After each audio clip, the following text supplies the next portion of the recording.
जय हिंद दोस्तों, स्वागत है आप सभी का आज के इस वीडियो में। तो आज है 26 जनवरी और आप सभी को रिपब्लिक डे की बहुत बहुत शुभकामनाएं। दोस्तों, आप सभी को पता है कि हमारा कॉन्स्टिट्यूशन अडॉप्ट किया गया था 26 नवंबर 1949 को, लेकिन इसे पूरी तरीके से इम्प्लीमेंट किया गया 2 महीने बाद, यानी कि 26 जनवरी 1950 को। अब आपको ये कमेंट सेक्शन में बताना है कि हमने 2 महीने का इंतजार आखिर क्यों किया। तो ये आप कमेंट सेक्शन में बताओगे तो बहुत अच्छा लगेगा। बाकी हमारा न्यूज़पेपर हम शुरू करते हैं, 10 मिनट में कवर करने की कोशिश करेंगे। तो एमएम अकेडमी ऐप अगर आपने डाउनलोड नहीं किया तो जरूर कीजिए। यहाँ पर आपको जीएस 1 2 3 4 सभी कोर्सेज देखने को मिलते हैं। हाईएस्ट क्वालिटी कंटेंट है, लोएस्ट प्राइजेस पर, प्रीलिम्स मेन दोनों ओरिएंटेड है। तो डाउनलोड करना मत भूलिएगा और वीडियो को शेयर जरूर कीजिए, क्योंकि काफ़ी मेहनत लगती है आपके लिए जो न्यूज़पेपर है उसको पढ़ना और उसको 10 मिनट में किस तरीके से आप तक सारी इन्फॉर्मेशन पहुंचाई जाए, काफ़ी अच्छे तरीके से पहुंचाई जाए इसके लिए। तो इसलिए शेयर ज़रूर कीजिए और लाइक और कमेंट भी ज़रूर कीजिए। तो आइए फर्स्ट पेज पर आते हैं हमारे द हिंदू के। उसमें हमें देखने को मिल रहा है कि एएसआई रिपोर्ट से temple existed at Gyanvapi site. अब देखिए, द हिंदू और इंडियन एक्सप्रेस दोनों ही न्यूज़पेपर में इसकी चर्चा जो है वो हो रही है, क्योंकि आप सभी को पता है कि जिस तरीके से जो प्रभु श्री राम जी का मंदिर है वो कंस्ट्रक्ट किया गया है। अब यहाँ पर जो दूसरा टेम्पल है उसकी भी चर्चा हो रही है, और यहाँ पर जो ज्ञानवापी मॉस्क है, जैसे बाबरी मस्जिद था उसी तरीके से यहाँ पर ज्ञानवापी मस्जिद है। और ऐसा कहा जा रहा है कि ये जो मस्जिद है ये टेम्पल के ऊपर बनाए गए हैं, और ऐसे कई सारे एविडेंसेस भी अभी मिले हैं। हाल ही में एएसआई रिपोर्ट ने यही कहा है कि जो ज्ञानवापी मस्जिद है साइट है उस पर टेम्पल ऑलरेडी एग्जिस्ट करता था, और ऐसे कई सारे पिलर्स देखने को मिले थे, जिसकी ही वजह से जो केस है वो हमें कोर्ट में देखने को मिली। अब देखिए, ज्ञानवापी मॉस्क कॉम्प्लेक्स जो है ये एडजेसेंट टू काशी विश्वनाथ मंदिर है वाराणसी में। तो यहाँ पर वाराणसी की बात की जा रही है, यहाँ पर काशी विश्वनाथ मंदिर आपको देखने को मिलेगा और यहाँ पर ज्ञानवापी मस्जिद है। अब देखिए हुआ क्या, यहाँ पर जो कॉन्फ्लिक्ट है वो किस तरीके से शुरू हुआ। आप देखोगे जो काशी विश्वनाथ मंदिर है उसमें जो नंदी जी है उनकी जो मूर्ति है वो यहाँ पर रखी हुई है। अब हमेशा हमने देखा हुआ है जो शिव जी होते हैं उनका जो भी मंदिर होता है, तो जो पिंड होती है पिंड के सीधे लाइन में हमें जो नंदी जी है वो देखने को मिलते हैं। और यहाँ पर अगर आप देखोगे तो यहाँ पर नंदी जी है। अब सीधे लाइन में अगर हम देखें तो यहाँ पर जो मतलब जिन्होंने हिंदू की तरफ से जिन्होंने केस किया है वो कह रहे हैं कि यहाँ पर शिवलिंग है। और यहाँ पर अगर आप देखोगे तो जो मस्जिद है वहाँ पर जो पैर धोने का जो साइड देखी जाती है, तो वो मुस्लिम इस साइड को, इस टैंक को उस तरीके से इस्तेमाल करते थे।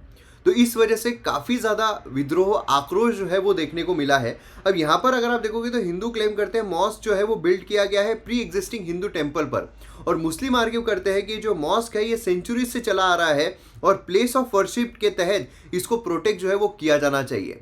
अब यहाँ पर केस की अगर हम टाइमलाइन देखते हैं तो 1991, देखिए ये ऐसा भी नहीं है कि बहुत रिसेंट वाला केस है ना, काफ़ी सालों से चलता आ रहा है। 1991 में 5 हिंदू वुमेन जो है उन्होंने फाइल की थी पिटीशन, जहां पर डेली वर्शिप राइट जो है डिस्प्यूटेड साइट पर किया जाए।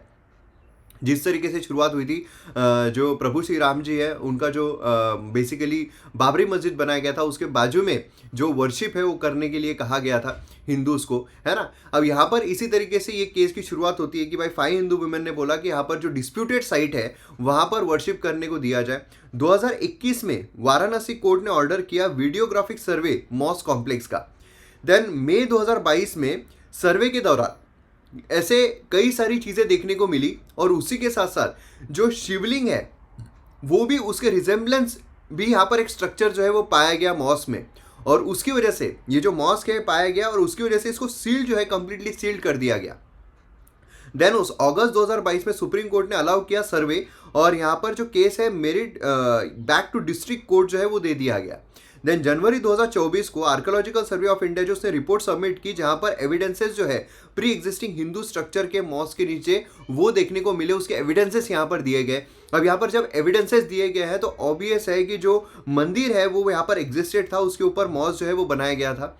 एंड देन जनवरी 25, 2024 को वाराणसी डिस्ट्रिक्ट कोर्ट ने ऑर्डर किया कि एएसआई रिपोर्ट जो है दोनों ही पार्टीज के साथ शेयर किया जाए। अब यहाँ पर उसका जो निर्णय है वो जल्दी ही आ जाएगा। अब देखिए केस जो है काफ़ी कॉम्प्लेक्स है, हिस्टोरिकल, रिलीजियस, लीगल एस्पेक्ट यहाँ पर देखने को मिलते हैं। और यहाँ पर अगर आप देखोगे तो जो निर्णय आएगा इससे जो बेसिकली जो भी यहाँ पर निर्णय आएगा जल्दी आ जाएगा, लेकिन फिर भी जो अलग वेरियस कोर्ट्स है उसमें जाकर हो सकता है कि इस साल में इसका भी जो रिजल्ट है वो देखने को मिल जाए। तो ये पूरा ज्ञानवापी जो है वो देखने को मिलता है। आपके लिए जो होमवर्क है वो है एएसआई का। एएसआई के बारे में आपको पूरी इन्फॉर्मेशन जो है वो कमेंट सेक्शन में लिखनी है। यहाँ पर जो बोला जा रहा था कि भाई ये प्रोटेक्ट किया जाना चाहिए, है ना, प्लेस ऑफ वर्शिप जो है उसके तहत प्रोटेक्ट किया जाना चाहिए। तो यहाँ पर हमारे यहाँ पर प्लेस ऑफ वर्शिप एक्ट भी है। अब ये basically place of worship act क्या कहता है कि जो liberty of faith and worship है उसको यहाँ पर प्रोटेक्ट किया जाना चाहिए, है ना। जो भी इंसान है उसके जो भी फेथ है, जो भी लिबर्टी है, उसको यहाँ पर प्रोटेक्ट किया जाना चाहिए। 1991 में पास किया गया था नरसिम्हा राव लेड कांग्रेस गवर्नमेंट के द्वारा। ऑब्जेक्टिव क्या थे, जिससे कि मेंटेनेंस एंड रिलीजियस कैरेक्टर जो है किसी भी प्लेस ऑफ वर्शिप को प्रोवाइड किया जाए। अब इसके तहत जो कन्वर्जन है किसी भी प्लेस ऑफ वर्शिप का उसको प्रोहिबिट किया गया। 15 अगस्त 1947 जब हमें आज़ादी मिली उस समय पर जो भी रिलीजियस उसका एक बैकिंग था, रिलीजियस उसका एक बिलीफ था, वो वैसा का वैसा ही रहना चाहिए, उसका कन्वर्जन नहीं होना चाहिए। सेक्शन 5 अगर हम देखते हैं तो act shall not apply to Ram Janmabhoomi Babri मस्जिद, इसको एक्सेप्ट किया गया, एक्सेप्शन रखा गया था, है ना। इसीलिए इसका जो केस है काफ़ी टाइम से चलता आ रहा है। और उसी के साथ सेक्शन 6 हमें देखने को मिलता है जो प्रिस्क्राइब करता है punishment maximum of 3 years imprisonment, और फाइन यहाँ पर रहेगा जो भी यहाँ पर इसका हनन करता है। तो चलिए नेक्स्ट इस पर आते हैं। ये जो आर्टिकल है ये 2 स्कीम के बारे में बात कर रहा है। एक स्कीम है यहाँ पर वैभव स्कीम, ठीक है, वैभव स्कीम, और दूसरी यहाँ पर हमें देखने को मिलती है वज्र स्कीम, ठीक है। यहाँ पर अगर आप देखोगे तो दूसरी स्कीम वज्र स्कीम जो है वो हमें देखने को मिलती है। तो इसमें अब वैभव स्कीम जो है ये बेसिकली क्या है, तो देखिए यहाँ पर वैश्विक भारतीय वैज्ञानिक यहाँ पर फेलोशिप प्रोग्राम है। फेलोशिप प्रोग्राम, यहाँ पर पैसा जो है वो दिया जाता है। तो आपको क्वेश्चन कैसा आ सकता है, इस तरीके से क्वेश्चन आपको पूछा सकता है। तो एक मैंने क्वेश्चन में इंक्लूड कर दिया क्योंकि स्कीम्स पर मोस्टली क्वेश्चन जो है वो पूछे जाते हैं। अब ये क्यों, क्योंकि सेंटर ने फर्स्ट सेट ऑफ रेसिपिएंट जो है फेलोशिप प्रोग्राम के जो वैभव स्कीम है उसके यहाँ पर अनाउंस किए हैं, इसलिए ये स्कीम इम्पॉर्टेंट हो जाती है और स्कीम्स जो होती है उस पर अक्सर क्वेश्चन पूछे जाते हैं। अब देखिए यहाँ पर implement by ministry of education, दूसरा है एनविजेस करता है collaboration between scientist of Indian diaspora with higher education institution. Vaibhav fellow may spend up to 2 months in a year for a maximum of 5 years and Vaibhav fellows are expected to help initiate research activities. अब यहाँ पर कौन से statement सही है ये आप इन दी and जब हम पूरा पढ़ लेंगे इन दोनों स्कीम्स को तो आप कर सकते हो। बेसिकली इसमें दोनों ही स्कीम्स के बारे में बात की गई है और उसी के साथ साथ कुछ हमें क्या करना चाहिए, यहाँ पर क्या सजेशंस हो सकते हैं वो भी यहाँ पर दिए गए, इसलिए काफ़ी अच्छा आर्टिकल है। अब वैभव फेलोशिप यहाँ पर क्या एम करता है, जिससे कि जो रिसर्च इकोसिस्टम है उसको बढ़ाया जाए इंडिया में, ठीक है। किस तरीके से एकेडमिक एंड रिसर्च कोलैबोरेशन जो है Indian institution and the best institution in the world इनके साथ कोलैबोरेशन करके, कोलैबोरेशन अगर होगा तो अपने आप माइंडसेट जो है वो डेवलप होगा, है ना, अपने आप जो रिसर्च है वो डेवलप होगी।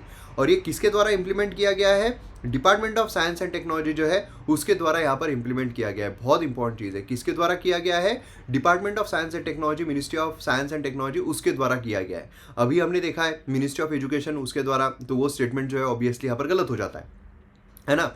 दूसरा यहाँ पर अगर हम देखते हैं की फीचर्स क्या है वैभव फेलोशिप के, तो यहाँ पर नॉलेज वर्टिकल्स है। प्रोग्राम जो है वो 18 आइडेंटिकल नॉलेज वर्टिकल्स पर फोकस करता है, जिसमें quantum technology, health, pharmaceuticals, electronics, agriculture, computer science, material science, ये सब हमें देखने को मिलते हैं। देन उसके बाद एलिजिबिलिटी क्या है, किसको यहाँ पर मिल सकता है, तो ओपन है outstanding scientist and technologist of Indian origin, यहाँ पर इंडियन ओरिजिन रहना चाहिए, इसमें NRI, person of Indian origin, overseas citizen of India, ये यहाँ पर रहना चाहिए। वही अगर हम वज्र स्कीम देखते हैं तो इसमें फॉरेन नेशनल्स जो है वो भी इंक्लूड किए जा सकते हैं, इसमें इंडियन ओरिजिन वाले ही रहने चाहिए जो एक्टिवली रिसर्च एक्टिविटीज़ में है। कोलैबोरेशन का ड्यूरेशन कितना है, तो यहाँ पर अगर आप देखोगे तो higher education universities and public funded scientist institution ये spend up to 2 months per year, 2 महीना साल में यहाँ पर कर सकते हैं फॉर मैक्सिमम ऑफ 3 years। अब क्वेश्चन जो मैंने आपको बोला था उसमें क्या दिया था, 2 months in a year for maximum of 5 years, 5 years, right, 5 years। लेकिन यहाँ पर क्या है, maximum of 3 years at Indian institution of their choice, जो भी उनके चॉइस होंगे उसमें ये कर सकते हैं। फेलोशिप ग्रांट की अगर हम बात करते हैं तो 4 लाख यहाँ पर दिया जाएगा, ट्रैवल एकोमोडेशन सब कुछ यहाँ पर प्रोवाइड किया जाएगा, नेशनल इंटरेक्शन सब कुछ यहाँ पर प्रोवाइड किया जाएगा। वही अगर हम वज्र स्कीम की बात करते हैं, ठीक है, तो वज्र स्कीम बेसिकली क्या है, तो visiting advanced joint research faculty scheme with similar objective, इसके भी सिमिलर ऑब्जेक्टिव है लेकिन थोड़ा इसमें चेंजेस क्या है, नॉन रेसिडेंट इंडियंस, है ना, यहाँ पर emphasis person Indian origin as adjacent to faculty academic year institution. तो बेसिकली क्या है, यहाँ पर इन सभी को मौका दिया जा रहा है। इस स्कीम के तहत साइंटिस्ट सीनियर रिसर्च जो है abroad of Indian origin otherwise ये कोलैबोरेट कर सकते हैं यहाँ पर फैकल्टीज़ के साथ, ठीक है। और उसी के साथ यहाँ पर पैसा जो है वो भी प्रोवाइड किया जाएगा, लेकिन इसमें जो ट्रैवल अलाउंसेस है वो यहाँ पर नहीं दिए जाते हैं, ठीक है। और यहाँ पर रेसिडेंसी पीरियड अगर हम देखते हैं तो minimum of 1 month and maximum of 3 months per year ये यहाँ पर दिया गया है। तो ये चीज़ आपको ध्यान में रखनी है दोनों के बारे में। चैलेंजेस देखिए, चैलेंजेस क्या है, lack of funding for basic research. हमारे पास क्या है, हमारे पास प्रॉब्लम है फंडिंग की, फंडिंग नहीं दी जा रही है। फंडिंग नहीं दी जा रही है तो R&D जो है प्रॉपर तरीके से हमारे यहाँ पर नहीं होता है। R&D अगर प्रॉपर तरीके से नहीं होगा तो ऑब्वियसली जो रिसर्च की हम बात करें, रिसर्च प्रॉपर तरीके से नहीं हो पाएगा। जो पार्टिसिपेशन है प्राइवेट कंपनीज के द्वारा वो नहीं होता है कोर रिसर्च में, है ना। प्राइवेट कंपनीज आएगी तो अपने आप जो चीज़ें हैं वो और बेहतर होती जाएगी। और ट्रिमेंडस कंपटीशन जो है for 10 year job, America, European university mean that vast pool of skilled scientific man power trend abroad जो यहाँ पर लाए जा सकते हैं। उनको लाने के लिए हमें यहाँ पर लालच देना पड़ेगा। रियलिस्टिक एक्सपेक्टेशन जो है वो यहाँ पर रखनी पड़ेगी। और उसी के साथ साथ यहाँ पर हमें जो बेसिकली जो इंडियन ओरिजिन के साइंटिस्ट है वो यहाँ पर रहे, उस तरीके का यहाँ पर एटमॉस्फेयर जो है वो बनाना पड़ेगा। उस तरीके की यहाँ पर उनको जो फंडिंग बोली है, उसी के साथ साथ जो एक होता है एनवायरनमेंट होता है वो यहाँ पर क्रिएट करके देना पड़ेगा। नेक्स्ट यहाँ पर है कि कश्मीर जो है वहाँ पर स्नोफॉल क्यों नहीं हो रहा है। आप देखोगे गुलमर्ग जो पहले कुछ इस तरीके का दिखाई देता था, अभी इस तरीके का दिखाई दे रहा है ना। देखिए आप कितनी स्नो थी, लेकिन अब यहाँ पर पूरा का पूरा सुकाड़ जो है वो पड़ा हुआ है। क्यों पड़ा हुआ है, इसके 3 मेजर रीजंस बताए जा रहे हैं। पहला है वेस्टर्न डिस्टर्बेंसेस, दूसरा है अल नीनो कंडीशन और है स्ट्रॉन्ग जेट स्ट्रीम का अब्सेंस होना। अब देखिए यहाँ पर तीनों को काफ़ी अच्छे तरीके से डिटेल में और एनिमेशन के थ्रू अगर आपको समझना है तो उस पर मैंने ऑलरेडी एक वीडियो बनाया हुआ है।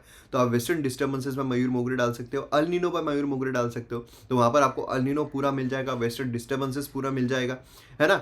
या फिर वाई इंडिया इज सिंकिंग, ठीक है, वाई इंडिया इज सिंकिंग, ये अगर आप डालोगे तो ये भी आपको बाय मयूर मोगरे, ये भी आप YouTube पर डालोगे तो आपको वीडियो मिल जाएगा, उसमें सारी चीज़ें यहाँ पर मैंने एक्सप्लेन की हुई है।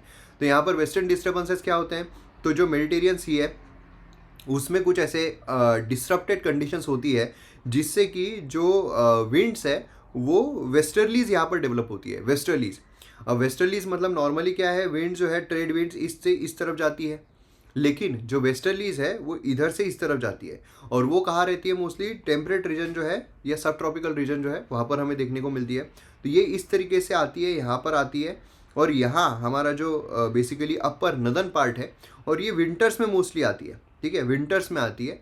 और इसके वजह से क्या होता है, यहाँ पर है हमारा हिमालय, तो हिमालय को टकराती है, यहाँ पर पूरा मॉइस्चर लेकर आती है, हिमालय को टकराती है और यहाँ पर बरसात होती है। अब जहाँ पर बरसात हो रही है वहाँ पर बरसात होती है, और जहाँ पर बहुत ज़्यादा ठंड है मतलब 0 डिग्री टेम्परेचर है वहाँ पर स्नोफॉल होता है। तो अब यहाँ पर वेस्टर्न डिस्टर्बेंसेस जो है वही यहाँ पर नहीं हुए हैं जिस वजह से स्नोफॉल जो है वो नहीं हो पाया है। दूसरा यहाँ पर अगर हम देखते हैं तो अल नीनो इफेक्ट है। अल नीनो इफेक्ट बेसिकली काफ़ी डिटेल में मैंने वहाँ पर एक्सप्लेन किया हुआ है, सेपरेट वीडियो उस पर बनाया हुआ है, तो वो वीडियो ज़रूर देखिए, एनिमेशन वहाँ पर पूरा इस्तेमाल किया गया है।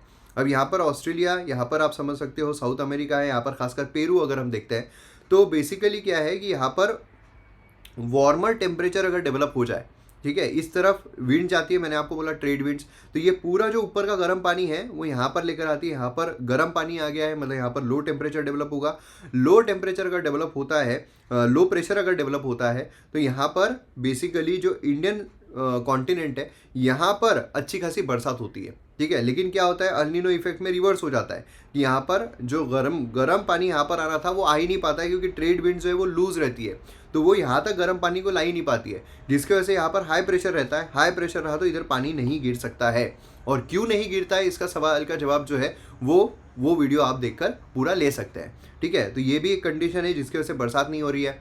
तीसरा यहाँ पर जेट स्ट्रीम है। अब देखिए जेट स्ट्रीम जो है वो इस तरीके से ऊपर फ्लो होते हैं, ठीक है, समझ लीजिए यहाँ पर जेट स्ट्रीम जो है इस तरीके से फ्लो हो रहे हैं।